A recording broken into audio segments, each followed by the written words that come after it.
I'll never forget the day Little League Baseball came to Harvey, Illinois. Every boy from 8 years old to 12 years old was as excited as if it was a night before Christmas. Tryouts were going to be over at Whittier School playground, and they were judging us on hitting, fielding, running, and throwing. And I could hit, field, run, and throw, but I was nervous because you could have a bad day.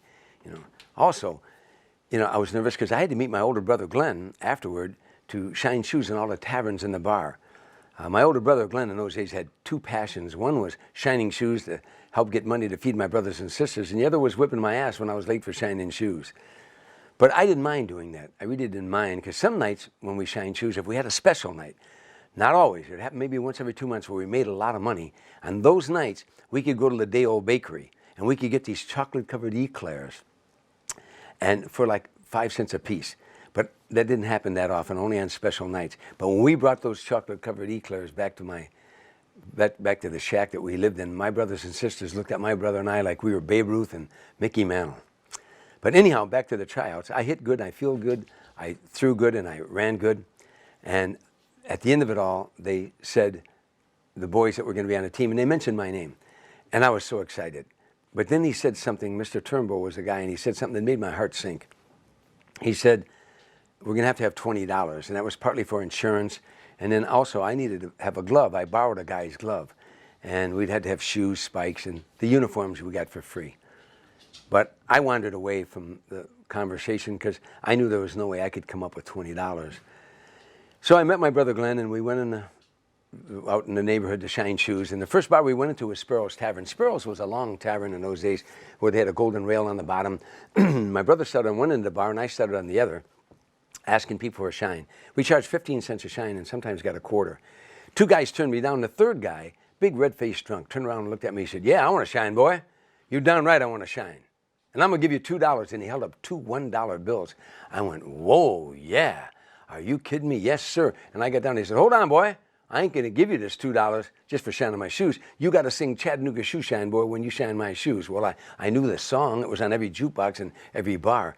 But I was too shy to sing in a bar in front of this guy. And I said, no, sir, I don't know that song. And my brother Glenn said, hold it. He got a look in his eye. He said, sir, he knows that song. My brother Glenn said, in his eyes, it's not only eclair time, it's ass whipping time too, He said, sir, he knows that song. He said, well, if he wants his $2, he's going to have to sing this song. And I didn't want to sing the song. I was scared, and I was just a kid, and I was frightened. And so I started to sing real low. Have you ever passed a corner, a 4th and Grand, where a little ball of ribbon? And the guy said, no, hold on, we can't hear him. Pull the plug on that jukebox. Pull that plug on that jukebox. And he pulled the plug on the jukebox. He said, boys, we can't hear him. Can you hear him? And all the other men, no, we can't hear him. Now I was so embarrassed. I said, boy, you want this $2? You better sing this song. And I sang the song.